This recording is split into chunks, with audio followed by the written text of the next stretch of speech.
that if there's 100 people yelling out, there's one that was distinctive, and it's usually the one who's breaking some rule. That's what I think is a voice. It's what I take away from the action genre when I watch it, which is different than what you'll take away. It's like, I think The Rock is shit, you know? And I know a lot of people who really like The Rock. And people say to me, you know, I really love your work, man. It's great. March, go!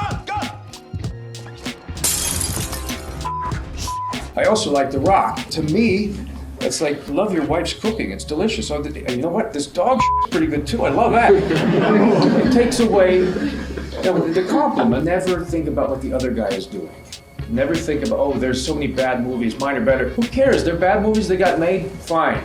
It's ironic. It's awful. Whatever it is. I think it's also important to be very positive about yourself and other people's work. It's too easy to be negative. It's the easy way to go. There's nothing simpler and easier in this world to do than make fun of people's film, criticize other people's work, talk about how the world's falling to pieces, whatever. I used to feel charmed. It goes in cycles. I felt charmed when, in high school, I had all these mental problems. I spent my prom in a mental institution. But I got out, and there was still something in my head that was really weird, but at the same time I started winning awards for writing. And I thought, you know, maybe there is something odd about me, but it's special, I'm charmed. And then in college, of course, things screw up and you think, well, you know what, an illusion, I'm not charmed at all. In fact, I'm unlucky. And then when the screenplay thing happened, when I sold all these scripts for more money than anybody else, I thought, well, I'm charmed again. I got luck on my side. Somebody's watching my shoulder. And then that ended, and I fell down and thought, that's it. That's, I guess, the best thing I'll ever do is something I already did. Boy, isn't that sad. Got back to work, pounded the keys, go back to process. Always process, because fear will haunt you. So you have a process, you just go back and you just do the thing and you trust it. You don't think about it, you just go with your process. And then this movie, and all of a sudden, critics like the movie. So, you know, I don't know.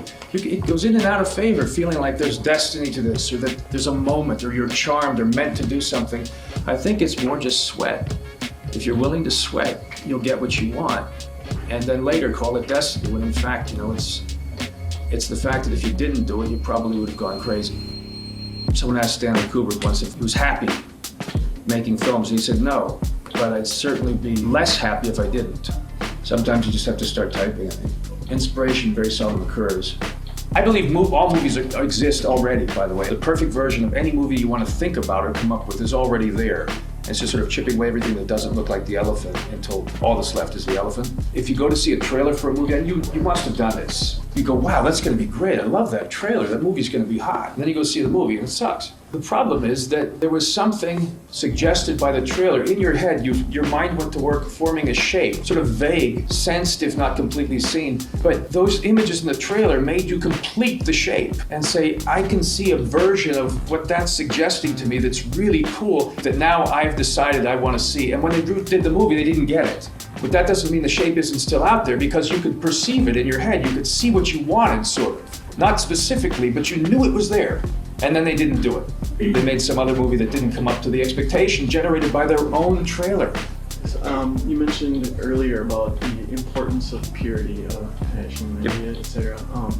And if you have been around a while and that purity starts to fade, I mean, how does one maybe go about tapping into it again, or do you believe that's really impossible? Of course it's possible. That's what this movie is about, by the way. It's about tapping into what you saw through the eyes of a child and capitalizing on a belief that only children have and adults lose. Go back to your books that you love, that made you want to be a writer. Go back to your source material. If it seems a little stale or if your tastes have changed, indulge them by reading some new authors. Reinvigorate whatever it is that made you want to do this in the first place. I don't think anyone has ever exhausted their supply of energy for something as infinitely explorable as, writing stories. There's this old expression, you have to remember to touch bottom in order to stay on top. When you're in your fancy car with 3 blondes and everyone's throwing money in Vegas, stop and say, wait a minute, why am I here? This isn't why I'm here. And you remember your roots, and you always go back and have to touch them. Wow, that's pretentious shit.